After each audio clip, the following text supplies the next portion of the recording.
Oh, what's up, demons and demonettes? Tis I, Traxy Demon Queen, and today we are going to talk about how to buck that mid-tier meta in Etheria. But before we get into it, as always, toss a like and subscribe down below. Now, one of the most popular teams isn't necessarily this team here that I have set up for my defense.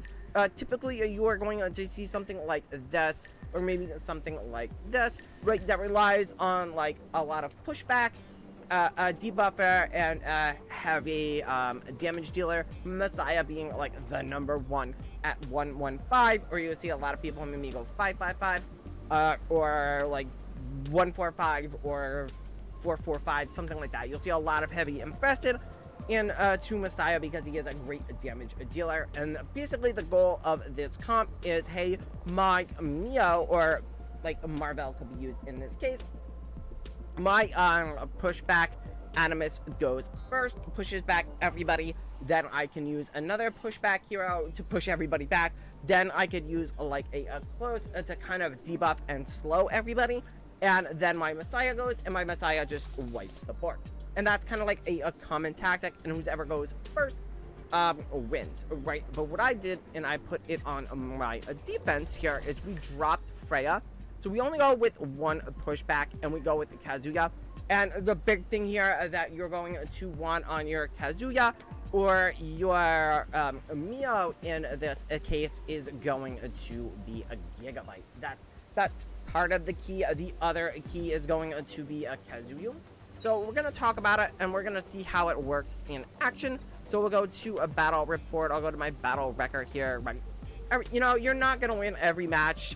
There's a lot of speed tuning going on right now, and just a lot of stats based on like the modules. So if you have bad speed luck, that could be a problem, but the Gigabyte thing helps. So here we kind of have a similar build where it's 3 speed tuners, right? And we're going to have our team, which is 2 speed tuners, a CC, close is kind of a debuffer, hybrid speed tuner slash debuffer, which is really nice. Our heavy hitter in Messiah, and let's go ahead and we'll see it in action, and we can check out how it works against a similar comp. We can just hit replay here. Alright, so there Lily goes. So our close goes, slows everybody. Right? Mio goes. So the big hit there is Kazuya goes. She sleeps everybody. And then boom, Messiah goes and wipes everybody off the board. I haven't really, let's see, yeah, I mean, we have another example here.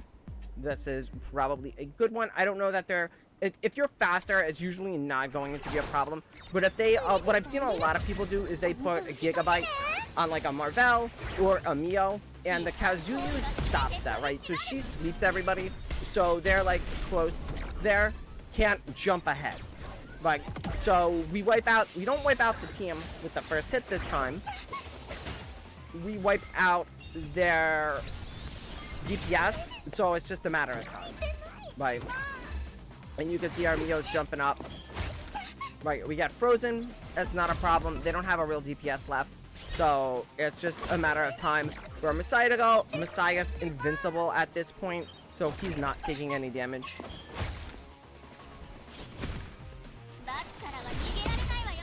So she sleeps everybody.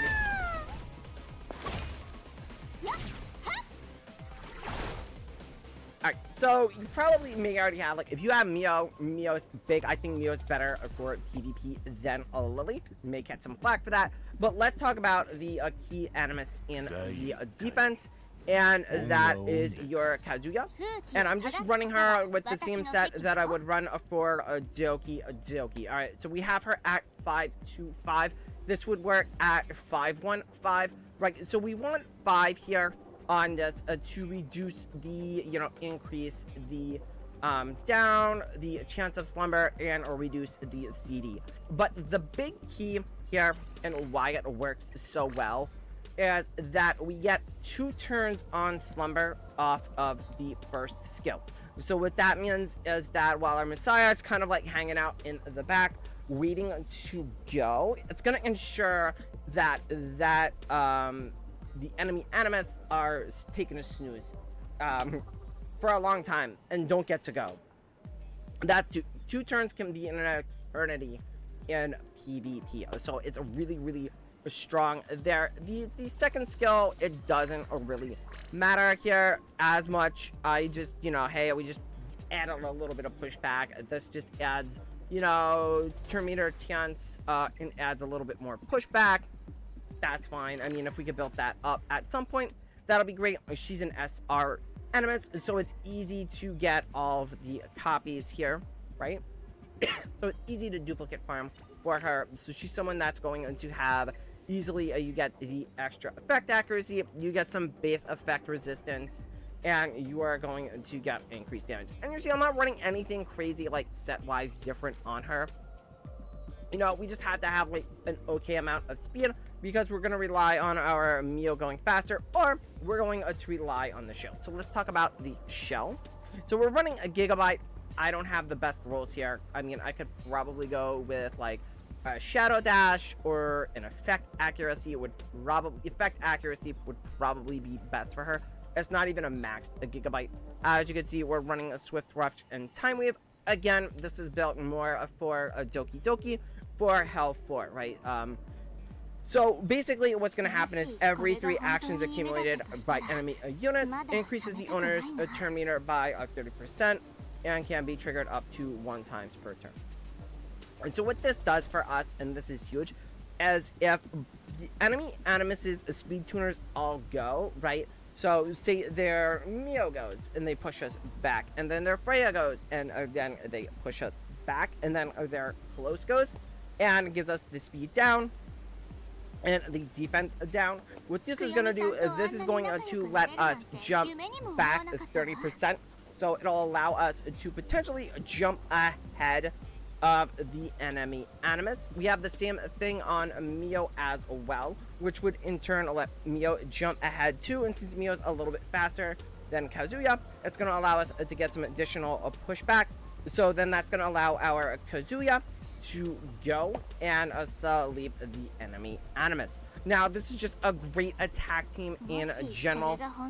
It doesn't rely as much on a speed, so you could be a little bit slower. You just don't want to get your team like a one shot, right? But you could see like here, we're seeing more, I think less and less of the that mid-tier defense with the 3 speed tuners and the DPS at the higher tiers, and we're seeing more stuff like here we have one speed tuner or like 2 speed tuners. I mean, Lily's a little weird with speed tuning, but we have like 2 here and then like 2 DPS, right? So and then here we have like, again, we have 2. We have an enemy Kazuya, so we'll just kind of like see how this goes and see the advantage that we have. So right, they're running Alicorn. Alicorn doesn't prevent the CC. It just means that they're gonna clear it when they go. But as you can see, the sleep is going to prevent Gigabyte from triggering as well. So like their enemy Lily can't get that jump ahead and like push somebody up, like a Kamimi Kazuya up to sleep everybody, or a D-Ting to go in and snipe your Messiah. It'll prevent that type of stuff from happening. So that sleep is huge in countering the enemy Gigabytes. Because what I would tend to see was like the 3 speed tuners, and then like you would push back, then they would have like a Gigabyte on their Marvel. Their Marvel would then go push back, then their DPS goes before your DPS and just wipes the board, right? So it was a disadvantage in that case to go first, because then the Gigabyte would allow for the jump and the pushback. So if they're like Marvel went first and like it was just a mess, and this kind of helps reduce that and should get you some wins, because yeah, that meta is pretty strong. But like I said, once you get those epic shells and you can farm out those Gigabytes, and Kazuya is somebody you're gonna want to build anyway for a Doki Doki, so she's someone you should have. You just need to invest in her a little bit more, and she'll give you an edge in your PvP. You can also use her in Fearless. I used her in Fearless Arena. I don't know if we have logs here, but you could see like my last championship match here was determined by who picked Kazuya, right? So he picked Kazuya, he won. So what I did is I grabbed Kazuya before he could grab Kazuya, and I just kind of built my team around that, so it works out really well in RTA. So the last fight here goes a little bit longer. I think he just tried to mix things up. So as you can see, blocked my close. So I do get my Kazuya in, and I do get my 2 damage dealers. So it even works as a strategy you can certainly use in RTA. So she's great here as well.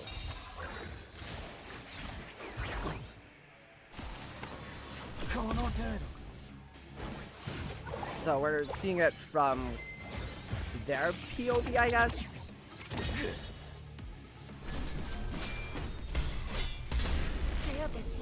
So it's a little bit of a long fight. I don't have a sustain. They have 2 sustain and a DPS.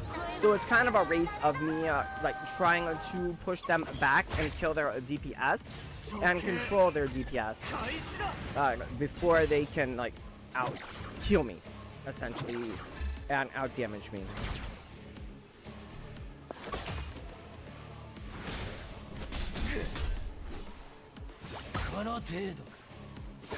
So that's Valorant saving Koros twice now.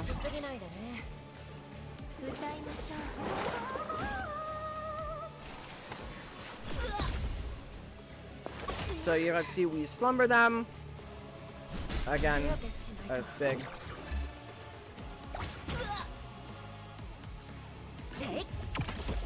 Like,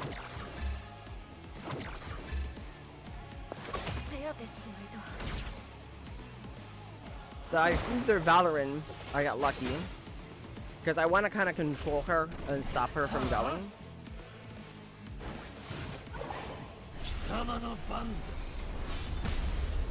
So they kill my Messiah. So it's like, uh-oh, it's not looking too great here.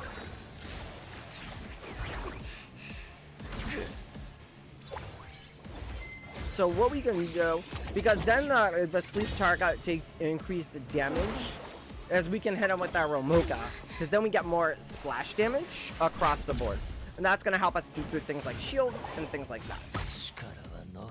So then we finish off one of their DPS, so now it's just a matter of can we take out Holden.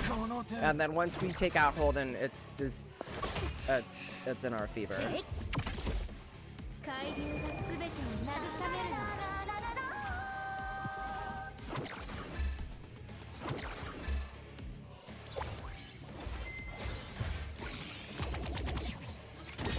So you can see I use my Romoka, I attacked the weakest target to get the biggest splash damage there, right? And as the fights go on longer, you are going to get a damage bonus.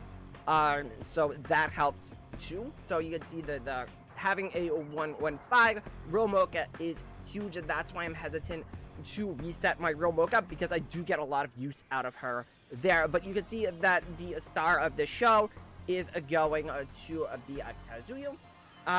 Definitely somebody you want to build and you should have built. And that's going to be it for this one, and I will catch you guys in the next one. Bye!